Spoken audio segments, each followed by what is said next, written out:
जनता अपने आप को प्रोफेशनल जनता समझनी शुरू कर दे तो समस्याएं वैसे ही ठीक हो जाएंगी। नागरिक ही नहीं कोई बन पा रहा है ना असल में। कोई किसी पार्टी का समर्थक बन रहा है, कोई किसी पार्टी का समर्थक बन रहा है। उसमें ये भूल गए कि हम नागरिक हैं, हमारे क्या अधिकार हैं, किस प्रकार से सरकार चलनी चाहिए, किस प्रकार से लोकतंत्र फंक्शन करना चाहिए। नमस्कार साथियों, मैं विकास और हमारे साथी प्रदीप जी आप लोगों से कुछ बातचीत करना चाहते हैं। तो मैं शुरू करता हूं एक हाइपोथेटिकल थॉट के साथ। मान लेता हूं मैंने एक कंपनी बनाई, मैंने एक कंपनी खोली और उस कंपनी का मैं मालिक हूं और मैंने एक मैनेजर हायर किया है। वो कंपनी ठीक से चलती रहे और उत्तरोत्तर वृद्धि हो, उसके परफॉर्मेंस में अच्छा हो और कंपनी आगे बढ़े। और आप समझिए उस कंपनी का मालिक होने के नाते मेरी क्या जिम्मेदारी है। दो चीज़ें मैं बोलता हूं और आप उसमें से तय करें। एक तो ये है कि मैं उस मैनेजर पर नज़र रखूं कि उस मैनेजर के निर्णय मेरी कंपनी को आगे बढ़ाने वाले हैं या नहीं हैं, मेरी कंपनी को प्रॉफिटेबल कंपनी बनाने वाले हैं या नहीं है, मेरी कंपनी को ग्रोथ देने वाले हैं या नहीं है। दूसरा, मैं उस मैनेजर का पिछलग्गू बन जाऊं, उस मैनेजर का अंधभक्त बन जाऊं और मैनेजर कुछ भी निर्णय ले उस निर्णय को जानूं भी ना और उसका समर्थन करना शुरू कर दूं। देखिए, जहाँ तक मुझे समझ में आ रहा है, मुझे लगता है कि आप बात कर रहे हैं हमारे प्रधानमंत्री श्री नरेंद्र मोदी जी के बारे में। बिल्कुल। और जिस तरह से जनता आजकल जनता ने रह करके किसी एक पार्टी की समर्थक या किसी व्यक्ति की समर्थक, व्यक्ति पूजक बनती जा रही है, उसके बारे में देखिए। जहाँ तक बात है, किसी की भी कोई भी निर्णय यदि होता है, कोई सरकार लेती है, कोई भी पक्ष लेता है, तो ये जनता के स्तर पर मैं ये समझता हूँ कि ये बहुत ज़रूरी है कि अगर उसे क्रिटिसाइज़ ना किया जाए आंख बंद करके, तो कम से कम उसे क्रिटिकली एनालाइज किया जाए। हमारे यहाँ पर कुछ लोग तो सही में अंधभक्त ही बन गए हैं, जबकि ऐसा नहीं है। एक समय था, एक समय है। इसमें प्रदीप जी दोनों जो बातें हैं, अंधभक्त भी अंधभक्त है, अंध विरोधी भी अंध विरोधी है। वही चीज़ मैं आपसे कह रहा हूँ कि क्रिटिसाइज करना, अननेसेसरीली क्रिटिसाइज करना अंध विरोधी है, और क्रिटिकली एनालाइज करना जो है वो एक नागरिक का काम है। और अंध समर्थन करना, बिना मतलब का सपोर्ट करना, ये आपका जो है ये कहलाता है अंधभक्त होना। अच्छा, एक बात तो इसमें और मुझे समझ में आती है, आप विरोध अगर कर रहे हैं तो उसमें उतना गलत नहीं है जितना आप समर्थन में अंधे हो रहे हैं। विरोध करना तो नागरिक कर्तव्यों के अंदर आपकी जिम्मेदारी बनती है कि आप सरकार पर दबाव बना के रखो, क्योंकि आप मालिक हो इस व्यवस्था के, आप लोकतंत्र के मालिक हो। आप बार बार हम देखते हैं ना, कोई भी ऑफिस में कोई काम करते हैं तो हमारा जो बॉस होता है वो सही काम पर भी टोकता है कि आप इसको और अच्छा कर सकते थे। तो विरोध करके दबाव बनाना ये तो नागरिक का कर्तव्य है। आप ये बताइए, आपके घर में काम वाली आती है, बहुत सालों से आती है, आप उस पर बहुत भरोसा करते हैं, फिर भी आप जब वो जाती है किसी कमरे में झाड़ू पोछा भी करने, तब भी आप पीछे पीछे जाते हैं देखने। आपको बहुत भरोसा है, फिर भी आप जाते हैं। देखना आपका कर्तव्य है, ईमानदारी करना उसका कर्तव्य है। लेकिन इस चीज़ को आप चेंज नहीं कर सकते, आपको उसको देखना पड़ेगा ही। क्या ये हमारी जनरल प्रैक्टिस है? ये हम अपने घर में नहीं कर सकते, तो हम एक देश चलाने के लिए एक व्यक्ति को बिल्कुल जो है निरंकुश कैसे छोड़ सकते हैं? अंकुश तो लगाना ही पड़ेगा उसके ऊपर, उसके लिए विपक्ष भी होना पड़ेगा। अब विपक्ष ऐसा नहीं होता जैसा आजकल विपक्ष है, हालांकि, कि भाई आप बिना मतलब उसका विरोध करने लगे, कोई भी बात हो ना हो उसका विरोध करने लगे। तो वो सारी चीज़ें हैं। और अभी आपको क्या लगता है कि नरेंद्र मोदी की नीतियों में क्या खामियां चल रही हैं? देखिए प्रदीप जी, मैं अगर बात करूं तो मुझे लगता है कि स्वतंत्रता के ठीक बाद जैसे प्लानिंग कमीशन बने थे, तो क्या होता था, एक कमरे में बैठकर कुछ अपने आप को बुद्धिजीवी, जिनको हम कह सकते हैं, या वो हैं भी कि नहीं थे या थे नहीं थे, उसके बारे में बातचीत अलग से की जा सकती है, लेकिन कुछ चिन्हित लोगों ने बैठकर और पूरे देश के लिए निर्णय लेने शुरू कर दिए और वो देश के ऊपर थोप दिया।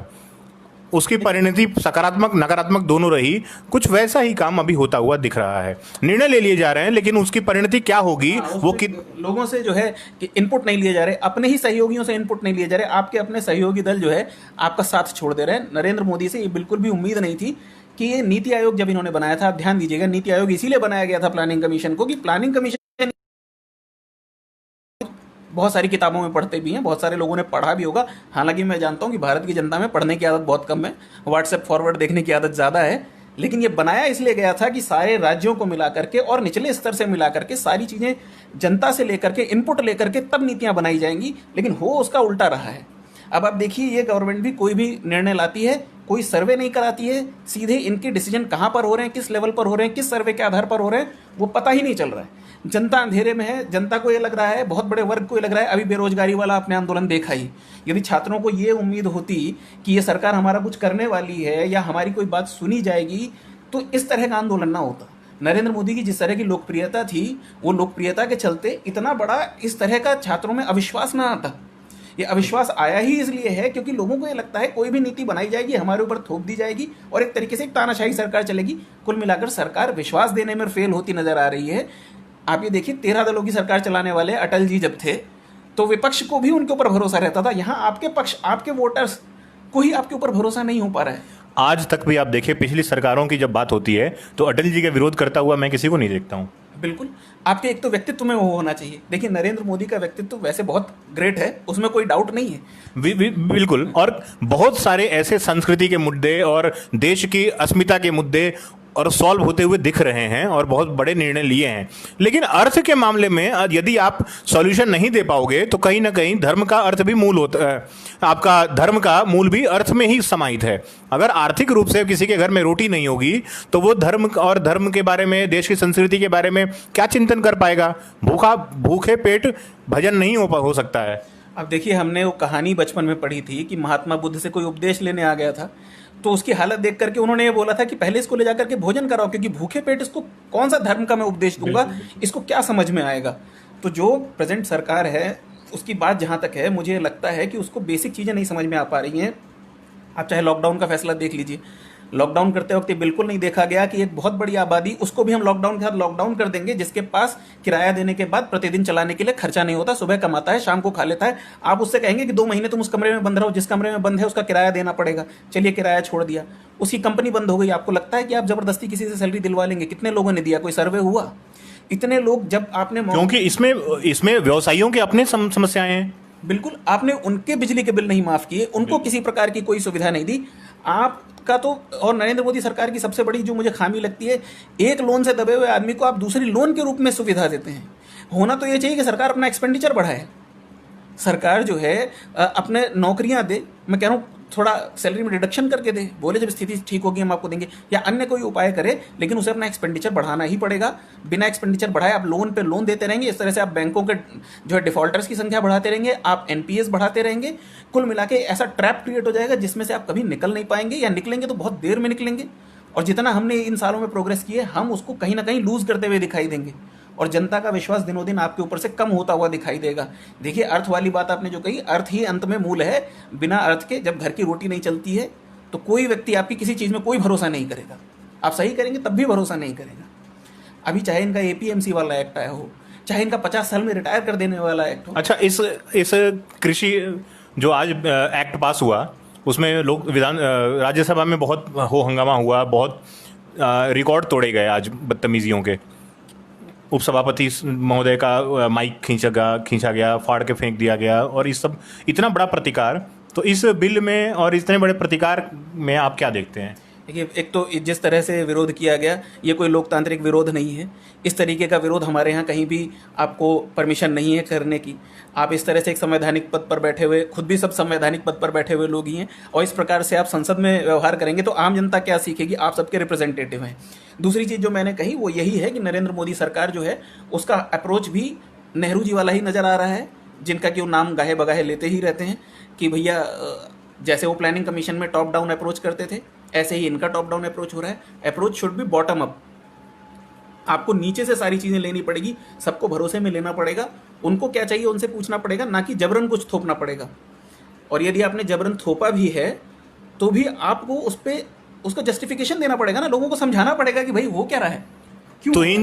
तुहिन भाई साहब पूछ रहे हैं कि कृषि बिल पर भी विचार रखिए, विपक्ष की भूमिका को कैसे देखते हैं? देखिए, विपक्ष की भूमिका के बारे में चर्चा की जाए तो वो समय खराब करना ही होगा, क्योंकि विपक्ष के पास अगर योजनाएं होती, विपक्ष के अगर विचार होते, विपक्ष के पास ईमानदारी होती, अगर कर्मशीलता होती, अगर उनके पास विजन होता, तो विपक्ष आज विपक्ष नहीं रहता इतने बड़े कार्यकाल के बाद।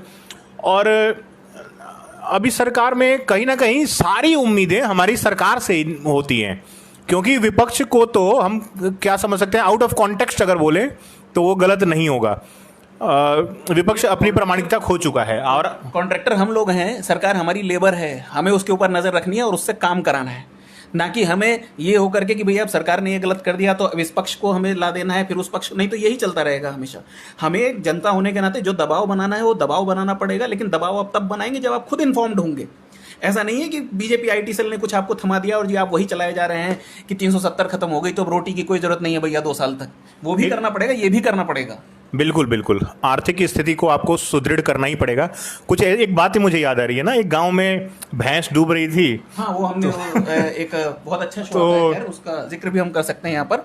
एक ललन टॉप का शो आता है अर्थात करके, उसमें एक अंशुमन तिवारी जी आते हैं, तो उन्होंने ही ये कृषि के ऊपर, एक्चुअली बहुत सारे लोग ये कह रहे हैं कि भैया देखिए कृषि हमारी बहुत तरक्की कर रही है और ये हमारी अर्थव्यवस्था को ऊपर लेकर के जाने वाली है। उसी के ऊपर उन्होंने एक कहानी सुनाई थी कि एक गांव के प्रधान की भैंस जो है, शायद मुझे पूरी ढंग से याद नहीं है लेकिन इसी तरह से कुछ था, वो पानी में डूब गई। तो प्रधान ने लोगों से पूछा कि भाई अब इसको कैसे निकाला जाए। तो उनके जो कुछ लोग रहे होंगे, कुछ चाटुकार टाइप के रहे होंगे, मुझे बीजेपी में भी ऐसा ही लगता है कि 2-3 नेताओं को छोड़ के, 4-6 नेताओं को छोड़ के बहुत सारे ऐसे भी नेता हैं जो मौका परस्त हैं, आए हुए हैं, उनको जनता की बात। प्रदीप जी एक समय था जब लड़ जाते थे मोदी जी के लिए, और आज बहुत आक्रामक हो रहे हैं। इनको मुझे भी समझाना पड़ा है कि आप बहुत अधिक आक्रामक मत रहिए। मैं व्यक्ति पूजक नहीं हूँ, व्यक्ति की पूजा नहीं कर पाऊंगा। वो नरेंद्र मोदी को बहुत बड़ा मैंडेट मिला था, मैं भी लाइन लगाकर वोट देने वालों में से था, मैं डंके की चोट पर कहता हूँ इस बात को। लेकिन यदि वो सही काम नहीं करेंगे तो उनका विरोध करने वालों में पहला आदमी मैं ही हूँ। अब उस भैंस की कहानी पूरी की। भैंस की कहानी ये थी कि भैंस पानी में जाती जा रही थी, अब वो डूब भी सकती थी। तो उनको जो है प्रधान ने पूछा अपने लोगों से कि भाई इसको अब जो है कैसे निकाला जाए। तो उन लोगों को खुद तो ज़मीनी हकीकत कुछ पता नहीं थी, तो उन लोगों ने जो है सबसे मरा गिरा आदमी जो था गाँव का, उसको पकड़ के लेके आए, बोले ये निकाल देगा। अब वो आदमी भैंस की पूंछ पकड़े तो खुद भी साथ में डूब गया। यही हाल कुछ हो रहा है कि हमारी सरकार सोच रही है कि भैया कृषि जो है ये जीडीपी को किनारे लगा देगी। जीडीपी मतलब वो भैंस है एक तरीके से, और वो पतला दुबला आदमी जो है कृषि है। आप ये बताइए, अन्न उपजाने वाले किसान के पास तो प्रतिदिन 150 से 200 एवरेज इनकम है पूरे भारत की, अगर हम एवरेज की बात करें। वो आदमी आप सोच रहे हैं जो पहले ही उत्पादन ज़्यादा कर रहा है मांग से, उसको पहले ही दाम नहीं मिल रहे हैं। एक बहुत बढ़िया टिप्पणी आई है, मैं इंतज़ार कर रहा था, और बहुत मज़ेदार टिप्पणी है। श्रीमान विवेक गोस्वामी जी, साक्षात मेरा परिचय नहीं है, लिखते हैं कि मुझे लगता है, शायद लिखने में विवर्तनी की त्रुटि बहुत है, मुझे लगता है देश आपके हाथों में दे देना चाहिए। विश्व में आपसे योग्य व्यक्ति नहीं है। बेरोजगार आपका लिया है, मेरा नहीं, आपके लिए है, लिया है नहीं, लिए है, थोड़ा ठीक लिखिए, आपके लिए है। भूखा आप ही मर रहे हो, अरे बाप रे, मार भी डाला है, भूखा आप ही मर रहे हो, और मुस्लिम नहीं, शर्म करना सीखो। अच्छा, मुझे शर्म करना बता रहे हैं कि मुझे शर्म करना चाहिए। अच्छा, मैंने कौन सा पाप किया है देखता हूँ। राष्ट्र कह देने से ना बड़ा प्रभावी हो जाता है, और ये मुझसे बड़े राष्ट्रवादी नहीं होंगे। मैं इनसे साक्षात अगर दर्शन कर लूँ और अपने विषय में बताऊँ और इनके विषय में जानूँ तो मुझसे बड़े राष्ट्रवादी पहले पढ़ लूँ मैं, बड़ा मज़ा आता है ऐसे कमेंट। परिस्थितियों में भी जीना सीखो। अच्छा, मैं जी तो रहा नहीं हूँ। आप दोनों को देश की इकोनॉमी का सलाहकार बना देना चाहिए। बहुत बढ़िया।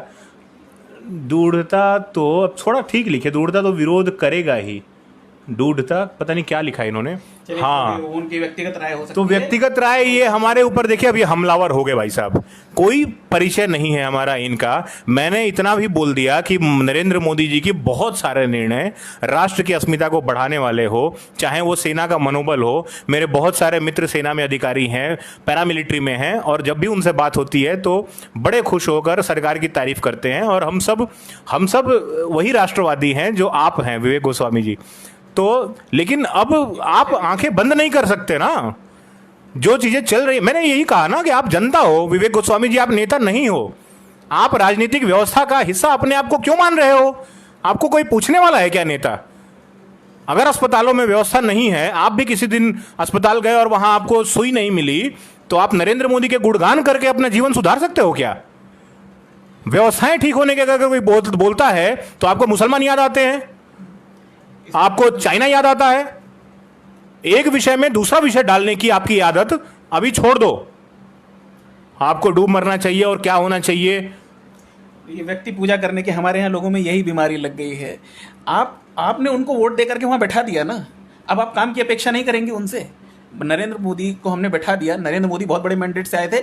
अगर वो हीरोइक काम करेंगे तो हमारे भी हीरो हैं, हम भी उन्हें हीरो कहेंगे, लेकिन उनसे राष्ट्र प्रथम है, राष्ट्र सबसे बड़ा है, राष्ट्र से बड़ा कोई भी नहीं है, राष्ट्र से बड़े तो भगवान भी नहीं है। इधर राष्ट्र नहीं है तो कुछ नहीं है, हम भी नहीं है। व्यक्ति साधन है, साध्य राष्ट्र है। हाँ, तो ये अभी बेसिकली अगर हमारे, और राष्ट्र किससे बनता है?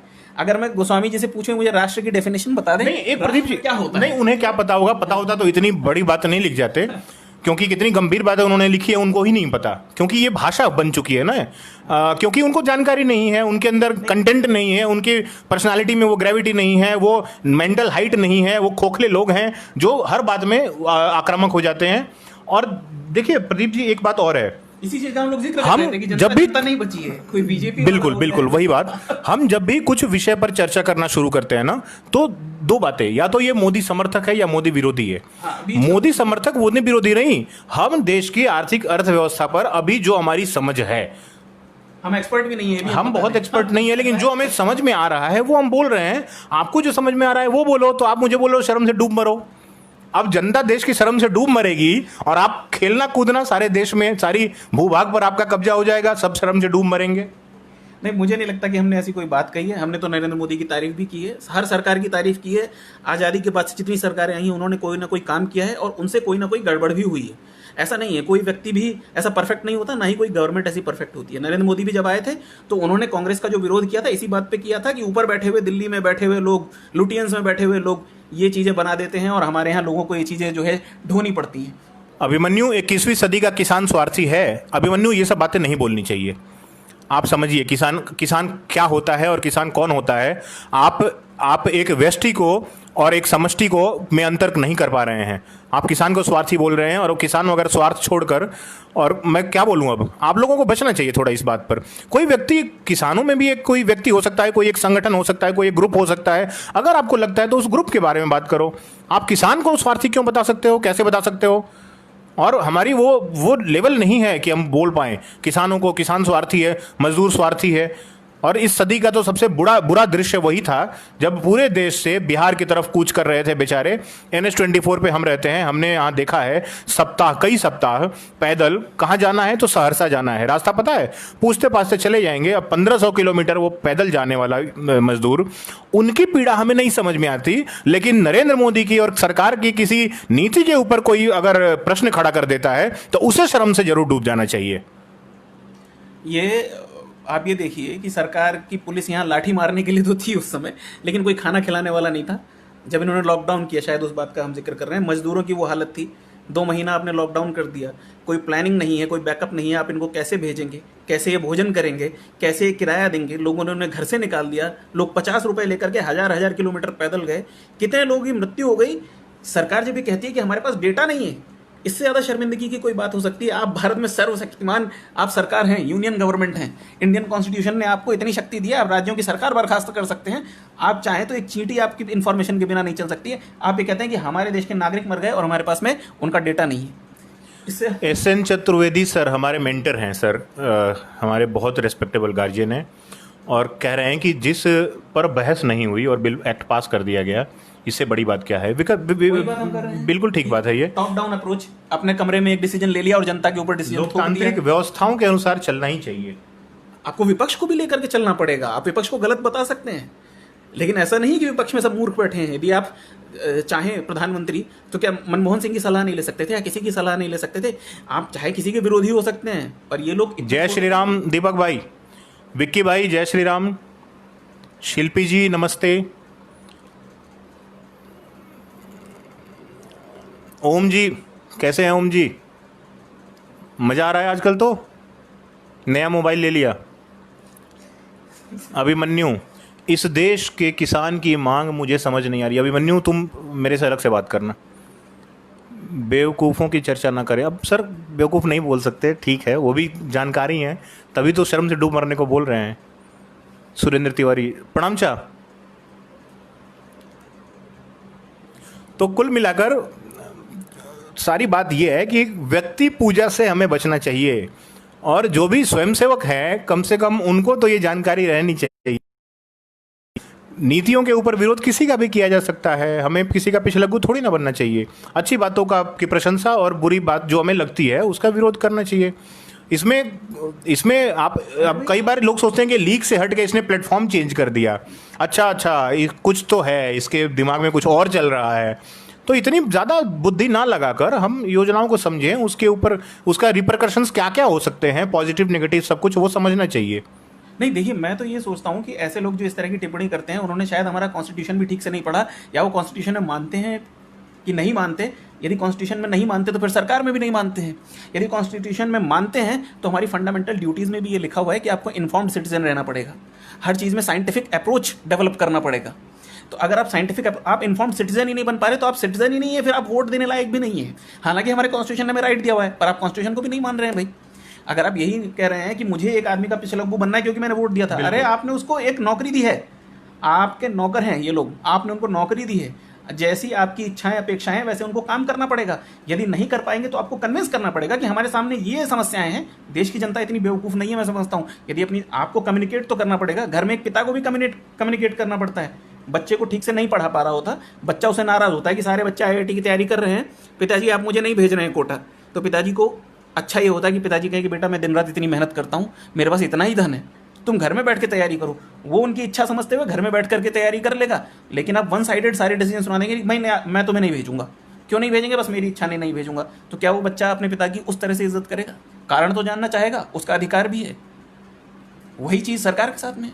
देखिए प्रदीप जी, मुझे लगता है ना एक मानसिकता होती है। स्वतंत्रता संग्राम जब हम पढ़ते हैं तो ध्यान में आता है कि एक बड़ी आबादी देश में ऐसी भी थी उस समय भी जो कहीं ना कहीं ये सोचती थी कि अंग्रेज जो है ना वो अलग ब्रीड है, वो बड़े न्यायोचित लोग हैं, न्यायप्रिय लोग हैं, और वो हमारे देश में वो भगवान ने बनाकर ही उनको भेजा है राज करने के लिए, और वही लोग जो हैं देश को आगे बढ़ा सकते हैं, और बड़े वो न्यायप्रिय लोग हैं। जबकि अंग्रेजों की स्पष्ट नीतियां हमारे सामने थी, लेकिन फिर भी कोई मानने को तैयार नहीं होता था। या मूलों को देखें तो हिंदू राजाओं ने उनका साथ दिया। तो कहीं ना कहीं एक ये मानसिकता है जिसको हम गुलाम मानसिकता कहते हैं कि हमें स्थिति का आकलन करना नहीं आता है, हम होता कुछ और है, समझते कुछ और हैं, हमारे प्रिजुडिस होते हैं कुछ, उसके अकॉर्डिंग हम परसीव करते हैं चीज़ों को। तो यही हो रहा है, हमारी मानसिकता क्या हो गई है कि किसी पार्टी किसी व्यक्ति के पीछे।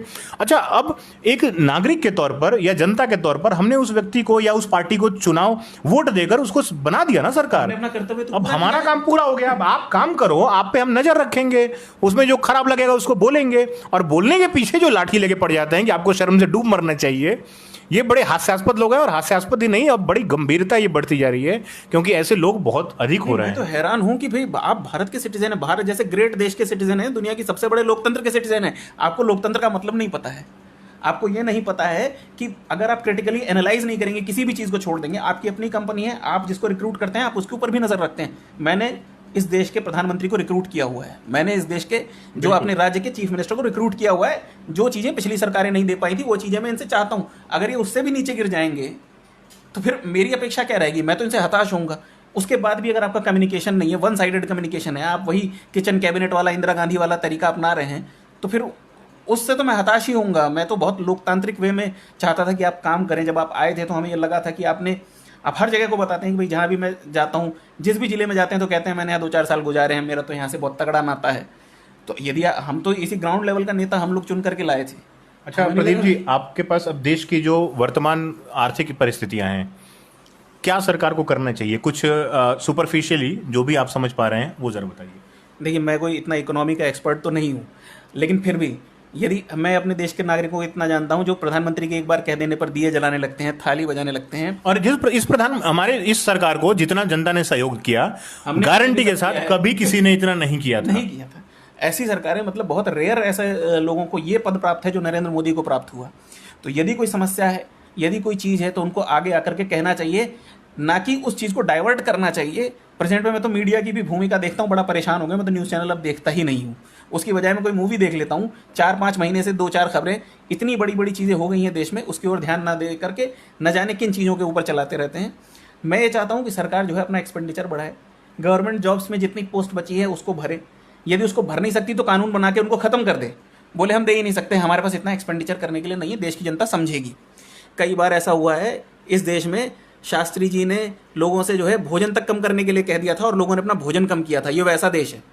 यदि हमसे भी कहा जाता है, नरेंद्र मोदी कहते हैं कि भाई आप ये एक्सपेंडिचर कम करिए, हम वो एक्सपेंडिचर कम कर देंगे सरकार से, लेकिन आपका एक कम्युनिकेशन तो बनता है। इतने सारे बेरोजगार लड़के जो बैठे हैं ना, आप नई नई नीतियां ला देते हैं, आप उनको बताते नहीं है, कभी भी उनकी एज लिमिट घटा देते हैं। सरकारें आती हैं अपने वोट बैंक के हिसाब से एज लिमिट बढ़ाती हैं, घटाती हैं। अब वो किस हिसाब से तैयारी करेगा? खेत बेच करके भी आया हो सकता है ना। अब देखिए कितना बड़ा ये अपराध है देश की जनता के साथ कि 2019 में चुनाव होते हैं। हालांकि चुनाव जीता भारतीय जनता पार्टी ने, और चुनाव जीतने के अगले दिन मैंने एक पोस्ट लिखा था। अमित दुबे सर हमारे सीनियर हैं, उन्होंने अभी कुछ दिनों पहले उसको शेयर भी किया था कि विकास तो भविष्यवक्ता हो गया। उसमें ये लिखा था मैंने कि इस बार का नरेंद्र मोदी एक नया नरेंद्र मोदी होगा और पिछली बार की से बिल्कुल अलग होगा। अब इस बार उसको किसी मीडिया की और किसी प्रोपेगेंडा से डरने की ज़रूरत नहीं होगी। अब इस बार राम जी का मंदिर हो, चाहे वो 370 हो, चाहे वो अवैध इन्फिल्ट्रेटर्स हो, उनके बारे में सब कुछ। लेकिन मैंने फिर भी वहाँ भी मुझे विश्वास नहीं था कि आर्थिक मोर्चे पर भी ये कितना सक्सेसफुल हो सकते हैं, तो मैंने उस पोस्ट में वो चीज़ रहने दिया था। लेकिन जितना मेरे नज़र में जितनी बुरी आर्थिक परिस्थिति चल रही है और नीतियाँ जितनी ठीक मुझे नहीं लगता कि ठीक हैं, तो अब बोलूँगा ही मैं। समस्या है, संवेदनहीनता की समस्या है। सरकार जो है बिल्कुल संवेदनहीन है इन चीज़ों पर। आप ये देखिए 1000 किलोमीटर पैदल जाते हुए लोगों पर लाठीचार्ज हुआ है हमारे यहाँ पर। क्या वो आदमी अपनी खुशी खुशी अपने छोटे छोटे बच्चों को गोद में लेकर के और जो है 1000 किलोमीटर पैदल चल रहे थे? कोई उनको रास्ते में सरकार से पानी पिलाने वाला नहीं था, लेकिन लाठी मारने वाले लोग जरूर अवेलेबल थे। इतना मतलब, एक तो आपने एक आदमी की रोजी रोटी छीन ली है। फिर आप कृषि की बात करते हैं। कृषि पहले ही इतने दबाव में थी, हमारे यहाँ जोतों का घर पहले से इतना छोटा है, उसके बावजूद 1.5 करोड़ के आसपास मुझे लगता है हमारे यहाँ लेबर कृषि में बढ़ गई है। आप बताइए, पहले ही कृषि में 200 रुपये प्रतिदिन से ज़्यादा एवरेज इनकम नहीं थी किसान की, अब उस पर 1.5 करोड़ आदमी का बोझ और बढ़ गया है। बल्कि जैसे हमारे यहाँ पर पहले इंडिया में एक इनकम का बहुत बड़ा स्रोत होता था, जो लोग यूएई वगैरह में रहते थे, गल्फ कंट्रीज़ में रहते थे, हमारे यहाँ पैसा भेजते थे, तो हमारे फॉरेक्स का और बाकी इकोनॉमी में बहुत कंट्रीब्यूशन रहता था। इसी तरह से यहाँ रहने वाले लोग जो मजदूरी करते थे, तो उनको गाँव की मजदूरी के मुकाबले कई गुना मजदूरी यहाँ मिल जाती थी। 15,000 18,000 जो भी कमाते थे, 5-6 हज़ार रुपये 8,000 रुपये में अपना खर्चा चला के गाँव जो 2-4 हज़ार रुपये भेजते थे गाँव, बल्कि उससे सहारा लेकर के वहाँ खेती हो रही होती थी। खेती में कोई मुनाफे का धंधा नहीं है, खेती आज भी यहाँ सब्सिस्टेंस फार्मिंग है। कोई खेती हमारे यहाँ, आप बता दीजिए 100 एकड़ वाले कितने होंगे पूरे यूपी में? पूरे किसानों के प्रतिशत का बता दीजिए कितने होंगे? और अभी आपको तो एग्रीकल्चर को सपोर्ट करने की ज़रूरत है। हाँ, अभी आप कहेंगे लोगों को नीतियों में भरोसा क्यों नहीं रहता है? देखिए मैं बताऊं, नोटबंदी आई थी, आपने मैंने 40-50 रुपए खुले लेकर के और जो है अप डाउन किया था जॉब के लिए। 72 रुपये चिल्लर लेकर के मैं 4 दिन गया था, तो मुझे कोई उसमें अफसोस नहीं था। मुझे ये पूरा भरोसा था कि भारत में बहुत सारे ऐसे लोग हैं जो ब्लैक मनी से धनाढ़ हुए हैं, उनके ऊपर एक हैमर चलेगा और वो लोग जो है सड़क पर आ जाएंगे। लेकिन हुआ क्या? इतना पैसा खर्च हुआ, बहुत सारे लोग लाइनों में लग करके मर गए। अंतिम में रिजल्ट क्या निकला? सरकार ने कोई जस्टिफिकेशन दिया कि भाई कितना आउटकम हमें मिला, हमने इतनी बड़ी एक्सरसाइज की, प्रतिदिन उसके नियम बदले गए। इसका मतलब आपके पास पहले कोई नियम नहीं रहता, आप बिना सर्वे की चीज़ें लागू कर देते हैं। उसके बाद जब देखते हैं अच्छा ये बिगड़ रहा है तो वहाँ रिपेयर करने लगते हैं, कहीं कुछ बिगड़ रहा है तो वहाँ रिपेयर करने लगते हैं। इस प्रकार से काम थोड़ी होता है। आप सरकार हैं, आप कोई ऐसी उम्मीद नहीं करता कि आप बिना किसी सर्वे के और बिना किसी चीज़ के सिर्फ फेस सेविंग के लिए कोई एक ऐसी चीज़ ला देंगे, उसके बाद में उसको जो है बचाते रहेंगे। कोई भी आदमी आज तक बता दे डिमोनेटाइजेशन का आपने स्टार्ट किया था किसी और कारण से कि ब्लैक मनी बहुत सारी निकलेगी, 99% आपके पास नोट वापस आ गए, ब्लैक मनी निकली नहीं। वो जितना आपको रिसीव नहीं हुआ, कहीं गुना आपको खर्चा हो गया। बल्कि आपका कितने लोग मर गए, कितने लोगों के साथ, आप ये छोड़िए, सरकार कितनी चीज़ें अवॉइड कर जाती है जानते हुए। दिल्ली के अंदर अस्पतालों में भर्ती जिनके परिवार वाले थे और जो कैश पैसा लेकर के, हमारे देश में बहुत सारे ऐसे लोग हैं जो एटीएम भी नहीं चलाना जानते, अभी भी हैं, और वो जो है कैश पैसा लेकर के आए थे इलाज कराने के लिए। उनके 1000 रुपये के बदले पुरानी दिल्ली में उनको 600 रुपये दे रहे थे लोग, व्यापारी। आप बताइए, इतना देश को त्रस्त होने के बाद देश ने तब भी कोई आपा किसी ने नहीं खोया, और खोना भी नहीं चाहिए, सबको भरोसा था। आज सरकार बता दे, इतने साल बीत गए, 4 साल बीत गए, कि उससे क्या आउटकम निकला, सिवाय इसके कि छोटे मोटे मजदूर पहले गांव भागे, उसके बाद जो है अब गांव भागे। हर एक नीति के बाद इनके ऊपर कोई ना कोई कुठाराघाती हो रहा है। सबसे जो कमजोर वर्ग है उसके ऊपर सबसे ज़्यादा, फिर मिडिल क्लास के ऊपर उससे थोड़ा कम, क्योंकि सर्वाइव कर सकता है थोड़े ज़्यादा दिन तक। लेकिन मुझे भी ये लग रहा है कहीं ना कहीं, ऐसा देश में बहुत सारे लोगों को लग रहा है, मुझे क्या, कि कुछ लोगों के हाथ में, कुछ बड़े उद्योगपतियों के हाथ में ही ज़्यादातर चीज़ें आती जा रही हैं। मैं नाम नहीं लूँगा कि इनके उनके, आप अमेजन को देखिए, फ्लिपकार्ट को देखिए, ये जो लॉकडाउन हुआ है उसके बाद लोकल व्यापारी का व्यापार एकदम ठप। अमेजन और फ्लिपकार्ट का कितने गुना बढ़ा है भारत में? सरकार सर्वे तो खैर देगी ही नहीं, हो हमारे पास कोई नहीं, लेकिन हम पर्सनली यूज़ करते हैं, तो हमें भी पता चला है कि पहले के मुकाबले कितना सरकारों को तो यही नहीं पता कि जो पूरे देश से बिहार में मजदूर पलायन कर रहे थे उसमें से कितने जिंदा हैं कितने मरे हैं। बताइए, जब अपने देश के नागरिकों का जिसके पास डेटा नहीं है वो ये क्या डेटा देगा कि कितना व्यापार हुआ कितना नहीं हुआ, और इस पर क्या आलोचना करनी नहीं बनती। हमारे बिहार के उप मुख्यमंत्री, अब मैं उनका विशेष रूप से उल्लेख कर रहा हूँ, उनकी दो बातें थी। एक तो उन्होंने लालू जी ने अस्पताल क्यों नहीं बनवाए थे। कोविड में बिहार की स्वास्थ्य व्यवस्था की बदहाल स्थिति हर किसी से जग जाहिर है, तो लालू जी ने क्यों नहीं बनवाए थे अस्पताल। यानी 15 साल पहले जो मुख्यमंत्री रहे होंगे उन्होंने क्यों नहीं बनाए अस्पताल। बेशर्मी की इंतहा है, हद है कि आप 15 साल में नहीं बनवा पाए जो चीज़, उसके लिए आप पिछले 15 साल वाले को दोष दे रहे हैं। दूसरा बयान उनका आया है कि देखिए बिहार से पलायन शब्द मत बोलिए, बिहार से पलायन नहीं हो रहा है, रोजी रोटी के लिए कोई नहीं जा रहा है। हाँ, बिहार के लोगों को बड़ा मज़ा आता है, आनंद आता है बाहर जाकर काम करने में, वहाँ कमाने खाने में, इसलिए लोग जा रहे हैं। बिहार में काम की कोई कमी नहीं है। मतलब आप अगर इस बात पे भी आपको बुरा नहीं लग रहा है तो कहीं ना कहीं आपके अंदर भी कमी है, आपके अंदर ही बुराई है। 3 सरकारें आने के बाद आप ऐसा बोल रहे हैं, उन्हें खुद नहीं बिहार छोड़कर कहीं जाके रहना अच्छा लगेगा। कोई व्यक्ति चुनाव जीतने के बाद सांसद बन गया और भारत माता की जय वंदे मातरम के अलावा कुछ बात ही नहीं करता, लेकिन जब आपको पता है कि वो बिना कमीशन के भी, और कमीशन का रेट भी उसका बढ़ते चला जाता है, और अस्पताल में वेंटिलेटर मशीन बहुत आंदोलनों के बाद लाके खड़ी कर देता है और 6 महीने तक मशीन चालू नहीं होती, और उसके ऊपर आप अगर सवाल नहीं खड़े कर रहे हैं तो आप जनता के रूप में फेल हैं, और जनता फेल हो गई तो फिर देश का भला कहीं से भी संभव नहीं है। सरकारों के ऊपर नेता, नीति, नारा, मंच, माला, माइक, हमें लगता है कि इससे यही सॉल्यूशन है, लेकिन ये सॉल्यूशन नहीं है, बल्कि ये प्रॉब्लम है। सॉल्यूशन जनता है, और जनता जब तक जागरूक नहीं होगी, जनता एक स्वर में अगर सही को सही और गलत को गलत नहीं बोलेगी, विरोधाभास होना चाहिए लेकिन मुद्दों पर होना चाहिए। आंख मूंद कर किसी को के ऊपर लाठी उठाकर दौड़ा लेना या किसी के ऊपर उसको अंधभक्त होकर उसका सपोर्ट करना, ये दोनों ही गलत है। बात होनी चाहिए। लेकिन मैं ये भी देखता हूँ प्रदीप जी, तो कुछ लोग ऐसे भी हैं जो हर बात में गाली देने का काम, हर बात में, गलत है। और जो समर्थक है चीज की वर्जित है, हमारे धर्म में लिखा हुआ है, अति हर चीज की गलत है। आप अति उसके समर्थन में करें या उसके विरोध में करें। और जैन धर्म की किताबों में भी यही लिखा है, बहुत सारे लोगों ने पढ़ा भी होगा, कि हर चीज का जो सत्य है वो मध्य में होता है। तो आप ऐसा नहीं कि जाकर के एकदम नरेंद्र मोदी के भी पैर पड़ जाएंगे या बिल्कुल लाठी लेके उनके पीछे पड़ जाएंगे। क्योंकि सबसे बड़ी बात है कि आपने अपना काम कर दिया। हाँ, उनको तो वोट देना था, वोट दे दिया, वो सरकार बन गई। अब वो सरकार के परफॉर्मेंस का आपको आकलन करना है। उसके बाद आपकी जिम्मेदारी दूसरी शुरू हो जाती है। आपने वोट दे दिया, एक चीज कर दी, उसके बाद आपकी जिम्मेदारी है उनका सुपरविजन करना। सुपरविजन कौन करेगा? हमारा जो लोकतंत्र है, हमारा जो कॉन्स्टिट्यूशन है, वो भी अपनी पावर नागरिकों से ड्रॉ करता है। हमारे नेता उसी कॉन्स्टिट्यूशन की शपथ लेकर के वहां बैठे हुए हैं, तो ये कॉन्स्टिट्यूशन तो मुझसे पावर ले रहा है, उसी कॉन्स्टिट्यूशन से आप पावर ले रहे हैं। तो आपका मालिक तो मैं हूं, मैं सुपरविजन भी नहीं करूंगा, आपसे प्रश्न भी नहीं पूछूंगा, आपको कह दूंगा कि भाई आप जैसे मर्जी देश चलाइए। ऐसा संभव नहीं है। और जिस दिन ऐसा संभव हो गया, उस दिन आप ये समझ लीजिए कि उस दिन फिर हम जो सोचते हैं कि विश्व गुरु बन जाएगा, सोने की चिड़िया बन, ये सब तो बहुत दूर की बात है। अभी तो हमको बहुत बेसिक लेवल के काम करने हैं। कामों से ध्यान भटका करके हमारा ध्यान सीधे अंतिम लक्ष्य पर पहुंचा दिया जाता है। वो अटल जी ने कहा था ना, हम पड़ाव को समझे मंजिल, कुछ ऐसा था ना, लक्ष्य हुआ आंखों से। हाँ, लक्ष्य हुआ आंखों से ओझल। उसी तरह से हम कुछ जा रहे हैं। बिल्कुल वो गहराई चाहिए, ना सिर्फ नेता के व्यक्तित्व में, हर व्यक्ति के व्यक्तित्व में भी, और लोगों को आपस में डिस्कशन करने चाहिए। आप और मैं कोई नेता नहीं है, आप और मैं कोई बहुत बड़े इकोनॉमिस्ट नहीं है। हमें ये लगा कि हम जो सोचते हैं और लोगों को भी सुनना चाहिए, इसलिए हम लोग आ गए। ये मीडिया हमको मिला हुआ है, हम इसके थ्रू आ गए।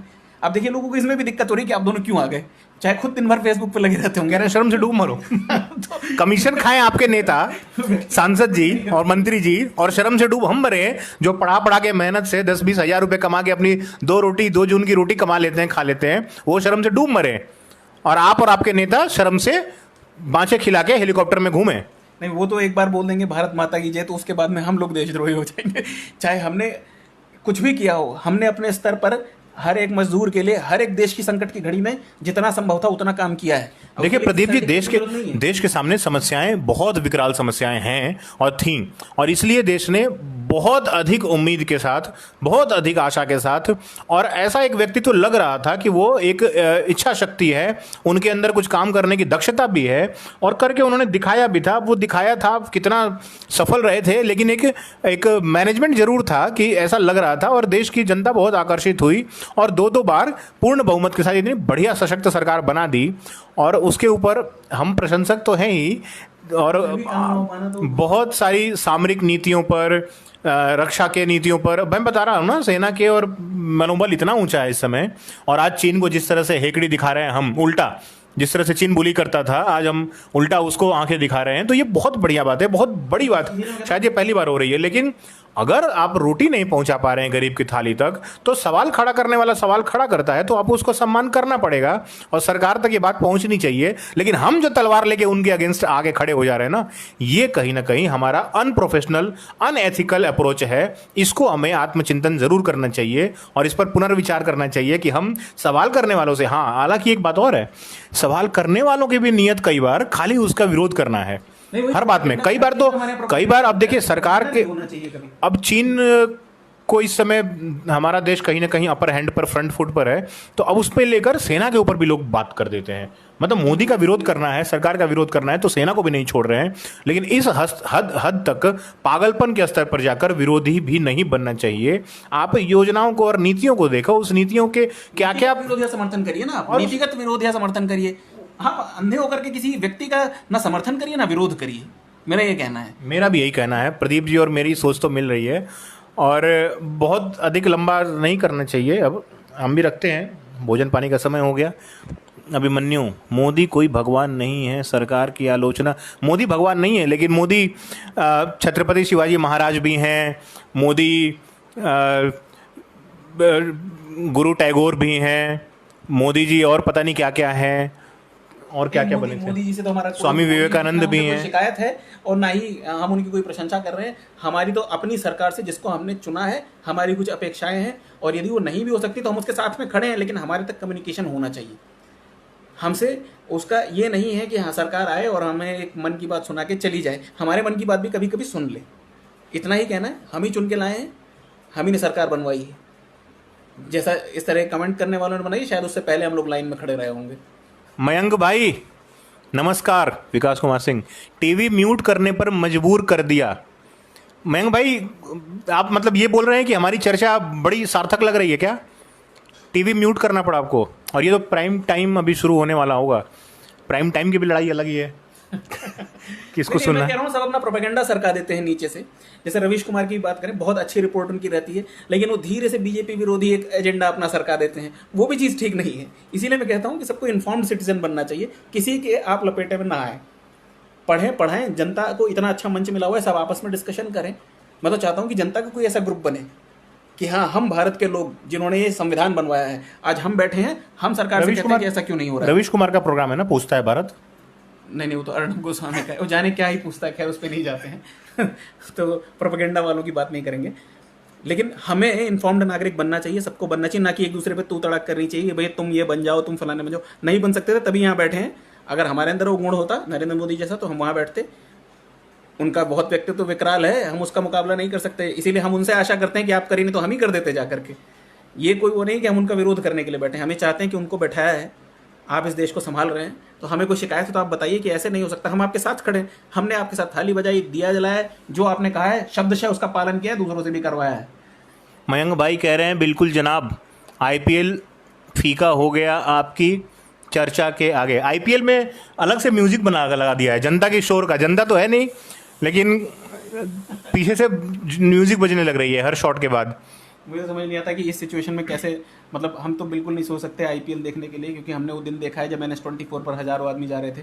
मुझे तो ऐसा लगा साक्षात में विभाजन का दृश्य देख रहा हूँ। मैं उसमें नरेंद्र मोदी का दोष नहीं दूंगा, वो तो एक प्राकृतिक आपदा थी, लेकिन फिर भी मैं ये जानता हूँ कि उनके जैसा विकराल व्यक्तित्व एक बेहतर मैनेजमेंट दे सकता था। यदि लाठियों से पुलिस पीट सकती थी तो शायद कहीं कुछ बोतल ले पानी भी रखवाया जा सकता था। आप टच ना करते लोगों को, लेकिन मानवीय आधार पर उनको दे देते। आपका ये कहना बहुत ही दिल को द्रवित करता है कि आपके पास डेटा नहीं कितने लोग मर गए, ट्रेनों में इतने लोग मर गए, ट्रेनों से कटकर इतने लोग मर गए। हर एक राज्य की सरकारों ने लोगों को ऐसे फेंका, खासतौर से उन लोगों को जिन्होंने उनके राज्य बना करके दिए, चाहे वो महाराष्ट्र हो, चाहे दिल्ली हो, सब जगह इस तरह के नेता हैं। किसी पार्टी का नाम नहीं लेना चाहिए, एक एक तरह के कुटिल नेता हैं। हम भी ये जानते हैं नरेंद्र मोदी जी की भी वो मजबूरी है, बहुत सारे राज्यों में बहुत सारे कुटिल नेता भी हैं, लेकिन वो सारी चीज़ों में हम नहीं जाते हैं। हमने तो आपको सर्वशक्तिमान बनाकर इसीलिए बैठाया था। नहीं, एक योजना से लाकर बॉर्डर पर धकेल दिया गया। खैर वो बात तो एक छोटी सी घटना थी, पूरे देश से जो मजदूर आ रहे थे। और अब मैं बताऊं, क्या बोलना तो नहीं चाहिए, लेकिन मैं जो स्थिति देखता था ना, कोई दिन उस समय ऐसा नहीं बीतता था जब मेरे आंसू ना निकलते हों। रोज रोज उन मजदूरों की हालत देखकर, और मैं अपने आप को कोसता था कि मेरी इतनी क्षमता भी नहीं है कि कुछ 10 20 100 50 लोगों को भी मदद कर पाऊँ। तो एक किसी योजना से बाहर कुछ स्टॉल सा लगा था, उसमें बिस्किट वगैरह उनको देने का, लेकिन वो चीज़ें कितना करोगे, ऊँट के मुंह में जीरा था वो। तो जितनी अधिक संख्या में मजदूर पैदल पलायन कर रहे थे वो देखा नहीं जाता था। नहीं, मैं तो हैरान हूँ। अभी मैंने बिहार के एक नेता का भाषण सुना था, शायद वर्चुअल रैली चल रही थी। उन्होंने कहा कि नरेंद्र मोदी सरकार ने बड़ा एहसान किया है इन मजदूरों को, जो वो है। हमारे चौबे जी थे। हाँ। शायद हमारे चौबे जी थे, कह रहे हैं मोदी जी ने उपकार कर एहसान कर दिया है जनता के ऊपर। मतलब जनता के ऊपर कोई नेता कैसे उपकार कर सकता है, मैं तो समझ नहीं सकता। 100 जन लेकर के भी वो जनता का उपकार नहीं चुका सकता, कि जहां जनता ने उसको बैठा दिया है कि एक विधायक बने पड़े बैठे हैं। और देखिए कई दर्जनों लोग जिंदाबाद जिंदाबाद करने लगते हैं, जिंदाबाद नहीं, मैं कह रहा हूं ना जिंदाबाद। कि जनता ही अब उनके पीछे जीवन भर घूमते रहेंगे कई लड़के ऐसे ही, मिलेगा कुछ नहीं जीवन में। ना उनको कुछ मिलेगा, ना जनता कुछ मिलेगा। जनता इन्फॉर्म होती तो ऐसे नेताओं को खड़ा करके पूछती धूप में कि भैया क्या किया तुमने, हम भूखे मर गए, तुम्हें हमने लाइन में लग करके वोट दिया था, तुम हमको पूछने नहीं आए, 5 साल बाद पूछने आए हो, तुमने किया क्या, कहाँ थे तुम, कहाँ रहते थे। पर वही बात है ना, जनता को यही नहीं पता कि विधायक होने के नाते इसको क्या करना चाहिए। ना जनता को ये पता है कि हम जनता हैं, हमें जनता होने के नाते क्या करना चाहिए। देखिए अब बिहार में विधानसभा चुनाव हैं, मैं ये देख रहा हूँ कि बहुत सारे फेसबुक पे मुझे समस्याएं जो लोग बता रहे हैं ना, वोट का बहिष्कार करेंगे। गांव-गांव के लोग, कई सारे गांव से लोग कह रहे हैं वोट का बहिष्कार करेंगे। और कारण क्या है, उनके मेन अप्रोच जो रोड है ना, हाईवे से जोड़ने वाला, वो रोड नहीं है तैयार उनके गांव में।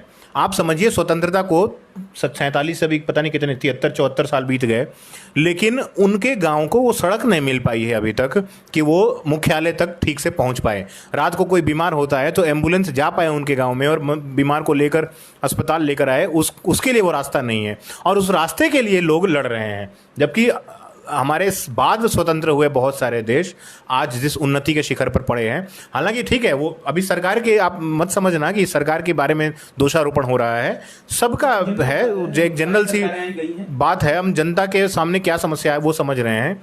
तो वो अगर सड़क हम नहीं दे पा रहे हैं तो सोचना है उस राजनीतिक व्यवस्था के ऊपर जो अभी तक इस देश को नेतृत्व देती आई है।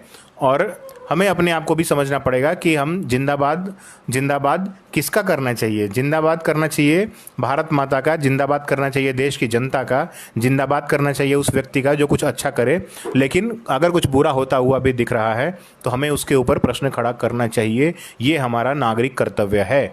अब देखिएगा, चुनाव आते आते यही लोग जो आज सड़क के लिए कह रहे हैं कि हम वोट नहीं देंगे, ये नहीं करेंगे, ये किसी न किसी पक्ष के लॉयल हो जाएंगे। या तो उस समय यादव बन जाएंगे, या ये ठाकुर बन जाएंगे, या ये पंडित बन जाएंगे। अंतिम में उसी कचरे में जाकर के कूद जाएंगे और ये किसी न किसी को वोट देंगे। मैं आपको बता रहा हूँ, ये सोचेंगे हम नोटा को क्यों वोट दें। नहीं प्रदीप जी, अब इसमें ना ये राजनीतिक व्यवस्था ऐसी हो गई है ना, चुनावी व्यवस्था ऐसी हो गई है कि बहुत ठीक उम्मीदवार अगर बहुत धनबल बाहुबल नहीं है उसके पास तो वो अपने आप को झोंक नहीं सकता इस व्यवस्था में।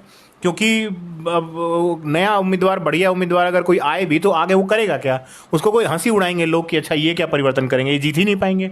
वही तो गुलाम मानसिकता है। लोग ये देखते हैं अरे बहुत बड़ी गाड़ी से आ रहे वही हैं, बड़ा गुलाम चकाचक कपड़ा पहने हुए हैं, और जो है इन्हीं को वोट देना है, और बिल्कुल नतमस्तक हो जाएंगे। भैया आप मालिक हो, वो नया कपड़ा आपके पैसे से पहन करके आया है, वो आपके घर आता, आपके यहाँ रोड बनती, उसी का पैसा चुरा करके बढ़िया कपड़ा पहना है और फॉर्च्यूनर गाड़ी से चल रहा है। आप अगर जमीन से जुड़ा नेता कहीं भी चुनेंगे तो आप ये देख लीजिए, जिसको आप रात में दरवाजा खटखटा दें वही नेता आपको चाहिए। आपको उसके कपड़े से क्या लेना देना, आपको खुद कपड़ा बढ़िया पहनना है। आप देखेंगे बढ़िया सफारी सूट पहन के आगे जी इसको वोट हम दे देंगे। इस तरह की मानसिकता जब तक रहेगी तब तक कुछ नहीं हो पाने वाला है। नवीन भाई नमस्कार। आज़ादी के इतने वर्षों बाद भी जनता नली गली सड़क का विषय उठा रही है। दुर्भाग्य सत्ता में बैठे लोगों का, दुर्भाग्य उस व्यवस्था का।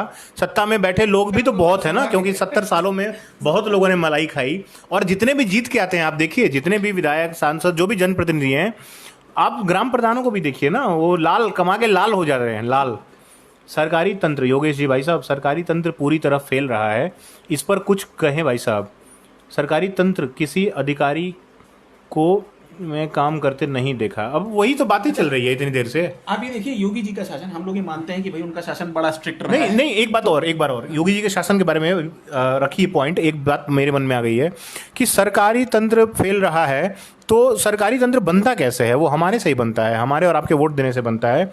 और यदि हम किसी भी अरे गहरे नत्थु खैरे को जिता दें और वो जीत कर कुछ काम नहीं करता है, और 1 साल 2 साल 3 साल प्रतीक्षा करने के बाद अब लगता है कि अब से कुछ करेगा नहीं, तो उसको गाली देना प्रारंभ करते हैं कि ये तो कुछ करता ही नहीं है, ये तो निकम्मा है बिल्कुल। और उसके बाद फिर जिताते हैं उसको ही और फिर गाली देते हैं। तो अब आप सोचिए ना, थोड़ी सी सामान्य बुद्धिमत्ता की आवश्यकता है कि उसकी गलती है ज़्यादा या हमारी गलती है ज़्यादा। नहीं, ये जैसे सरकारी अधिकारियों की बात कर रहे हैं तो मुझे योगी जी से तो खैर कुछ नहीं, मुझे ये याद आ गया है कि आज ही मैंने सुना है कि उत्तर प्रदेश के ही कोई विधायक हैं, उन्होंने योगी जी को पत्र लिखा है कि उनकी विधायक निधि को रिलीज करने के लिए उनसे 2% अधिकारी रिश्वत मांग रहे हैं। विधायक ने, आज ही की खबर है। तो मतलब मैं ये देखता हूँ कि अधिकारी अब इस बात को लेकर कई लोग सोचेंगे कि तो योगी विरोधी हैं, है ना, तो ये गलत है सोचना। नहीं, योगी, देखिए योगी जी का तो मैं व्यक्तिगत तौर से, मुझे बहुत सारे लोगों को बहुत कुछ लग सकता है, जो लगता है कह भी देना चाहिए। मुझे नहीं लगता कि वो योगी जी कोई इस प्रकार की चीज़ों में इन्वॉल्व होंगे। वो इतने सालों तक महान भी रहे हैं, उनकी एक अलग छवि है। वो एक कई चीज़ों में सही भी हैं, कई चीज़ों में मुझे गलत भी लगते हैं, लेकिन फिर ये मानना कि वो कहीं से रिश्वत लेते होंगे, ये मेरे लिए संभव नहीं है मान पाना। लेकिन अधिकारियों के पास इतनी ताकत कहाँ से है? मैं तो ये देख रहा हूँ बीजेपी के शासन में कि जनप्रतिनिधि को अधिकारी कुछ समझ ही नहीं रहे हैं। तो ये भी एक बहुत बड़ा फेलियर है। ये कम फेलियर नहीं कि विधायक से ही जो है आपके जिला अधिकारी कह रहे हैं 2% मुझे आप ये दो। ऐसी हिम्मत आती कहाँ से है? ऐसी चीज़ें कहाँ से हो पा रही हैं? देखिए, और सही बात यह है कि जनता खुद भी जागरूक नहीं है। उन अधिकारियों को भी कभी ना कभी किसी ने 2% वाला हिसाब दिया रहा होता होगा और नीचे वो खुद भी खाता रहा होगा। अब वो उनकी नस नस में समा गया है, वो निकलेगा नहीं। तो हमें जागरूक, मतलब सारी चीज़ों की जड़ और सारी चीज़ों का सोल्यूशन भी इन्फॉर्म्ड सिटीजन बनने में है, पढ़ने में है। उसके लिए पढ़ना पड़ेगा, मेहनत करनी पड़ेगी। एक बात भी हमें सोचना चाहिए। देखिए, 2-3 पक्ष होते हैं मुख्य रूप से। अगर चुनाव व्यवस्था में चुनाव आता है, ये लोकतंत्र का महापर्व है, तो 2-3 मुख्य रूप से पक्ष होते हैं। मुझे एक पक्ष चुनना है 3 पक्षों में से। लेकिन एक बात तो और भी है ना, अगर उसमें से जो पक्ष जिनका मैं समर्थन करता हूं, अगर पिछले चुनाव में किसी जनप्रतिनिधि का बहुत बुरा परफॉर्मेंस हमने देखा है, उसका भ्रष्टाचार हमने देखा है, उसकी अकर्मण्यता हमने देखी है, उसका निकम्मापन हमने देखा है, और उसके बाद भी वही टिकट लेकर दोबारा आ जाता है, तो कहीं ना कहीं उसकी सत्ता में बैठे हुए लोग जो टिकट बांट रहे हैं, उनकी निष्ठा और उनकी ईमानदारी पर प्रश्न तो खड़ा होता ही है।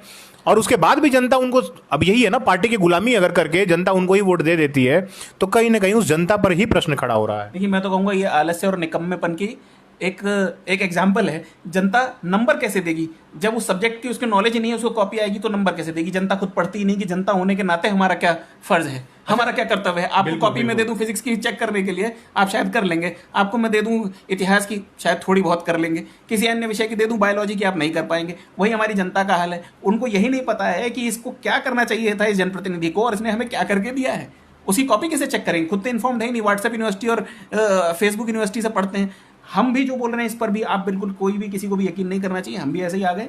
मैं जैसे कह रहा हूँ, संविधान में लिखा है फंडामेंटल ड्यूटीज में सबको वेरीफाई करना चाहिए, लिखा है कि नहीं लिखा है। एक बहुत बढ़िया बात प्रदीप जी अभी आ रही है मुझे ध्यान में, कि देखिए, एक उम्मीदवार, अगर कोई अच्छा उम्मीदवार, पढ़ा लिखा उम्मीदवार, योग्य उम्मीदवार, कर्मठ उम्मीदवार, ईमानदार उम्मीदवार, और जो कुछ कर रहा है, बहुत सारे समाज सेवी दिख रहे हैं आजकल मैदान में आ रहे हैं, तो अब देखिए एक प्रश्न उन पे खड़ा करते हैं लोग कि अच्छा, इन्होंने इतनी पढ़ाई की है तो चुनाव लड़ने के लिए पढ़ाई की थी क्या? ये समाज सेवा कर रहे हैं तो चुनाव लड़ने के लिए समाज सेवा कर रहे थे क्या?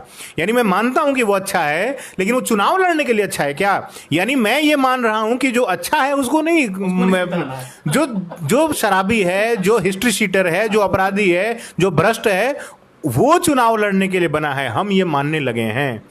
तो घूम फिरकर सारी बातों का केंद्र बिंदु ये जनता के उस हिस्से की अकर्मण्यता है जो पोषक हो जाता है ऐसे तत्वों का, जो इस महान देश की महान संवैधानिक, महान लोकतांत्रिक व्यवस्था में घुन बनकर उसको खोखला कर रहे हैं, और देश जहां जाकर आज खड़ा होना चाहिए था वहां नहीं हो पा रहा है। तो हमें अपने आप से ये प्रश्न करना चाहिए, और व्यक्ति पूजक की जगह पर हम तत्व के पूजक बने। हम उस एलिमेंट को समझें, उनकी नीतियों को समझें, और नीति के अनुसार हम समर्थन और विरोध दोनों करें, और दोनों ही आंख मूंद कर नहीं करना चाहिए। देखिए, मुझे लगता है शायद अंत करना चाहिए। बहुत तो मैं कंक्लूसिव ये कहना चाहता हूँ कि सभी लोग इन्फॉर्म्ड बने। कोई ऐसा नहीं किसी एक पार्टी की आईटी सेल ने कुछ चला दिया तो उसी को कहते चले जा रहे हैं, सुनते चले जा रहे हैं। आप 4 घंटा यूट्यूब पर और 4 घंटा फेसबुक पर खर्च करते हैं, भले ही हम लोग फेसबुक से लाइव हैं, मैं कहता हूँ फेसबुक पर मत आइए। आप लोग कोई बुक पढ़िए, आप लोग एनालाइज करिए पुरानी सरकारों को। फेसबुक पे लाइव होके प्रदीप जी कह रहे हैं फेसबुक पे मत आइए, जैसे रवीश जी कहते हैं टीवी मत देखिए। हाँ, वो बात उनकी ठीक है। देखिए, वही हर चीज़ नहीं किसी की गलत कही जा सकती, वो अलग बात है, अपना प्रोपेगेंडा अलग से चलाते हैं। लेकिन ये कई सारे मुद्दे वो ठीक कहते हैं, वो चाशनी में लपेट करके कभी कभी जहर दे देते हैं। बिल्कुल, नौकरी सीरीज अच्छी आई थी, बहुत बढ़िया। तो बहुत सारी चीज़ें अच्छी भी कहते हैं, ऐसी बात नहीं है कि अब वही है ना कि एक अंध विरोधी और अंधभक्त वाली चीज़ हम नहीं कर सकते। हमेशा सत्य कहीं मध्य में होता है, उस सत्य को ढूंढने के लिए आपको लगातार जो है मेहनत करनी पड़ेगी, पढ़ना पड़ेगा। तो मैं सभी लोगों से कहूँगा कि इन्फॉर्म सिटीजन बनिए, मेरा तो सिर्फ इतना कहना है। और फेसबुक पे लाइव जरूर आया हूँ, मैं भी लाइफ में पहली बार, वैसे मैं खुद भी फेसबुक पर नहीं हूँ। तो ये है कि सभी लोग ना पढ़ें। और मैं जैसे मेरे मित्रों से मेरा झगड़ा हो गया पिछले दिनों में, वो अब मुझे देखिए कह रहे थे, प्रदीप जी, राष्ट्रद्रोही हो। प्रदीप जी राष्ट्रद्रोही, और एक तो कह रहे हैं शर्म से डूब मरो, हमें कह रहे हैं शर्म से डूब मरो। अब देखिए प्रदीप जी फेसबुक पे खुद नहीं है, यानी कहीं ना कहीं फेसबुक के विरोधी हैं, लेकिन उस फेसबुक का प्रयोग कर रहे हैं आपके सामने आपसे बात करने के लिए। तो ये बात है ना, माध्यम का सही उपयोग आप होना चाहिए। किसी के आंख मूंद के फेसबुक के इतने विरोधी होते तो कहते नहीं भाई मैं लाइव भी नहीं आऊँगा। तो ये बात नहीं है ना, जिसका भी सदुपयोग आप कर सकते हैं वो करना चाहिए। और जो चीज़ नेगेटिव बन के आ रही है सामने, वो उसको उससे बचना चाहिए। ये होना चाहिए आप जनता के तौर पर क्या अच्छी चीज़ें हैं क्या बुरी चीज़ें हैं, चीज़ों के ऊपर अपना मत रखना चाहिए, और रखना ही चाहिए, और किसी को रोकना भी नहीं चाहिए उनको रखने से। तो यही सब बातें थी, फिर दोबारा मिलेंगे। चलिए, आप सबको नमस्कार। अपनी बात को यहाँ पर हम समाप्त करते हैं।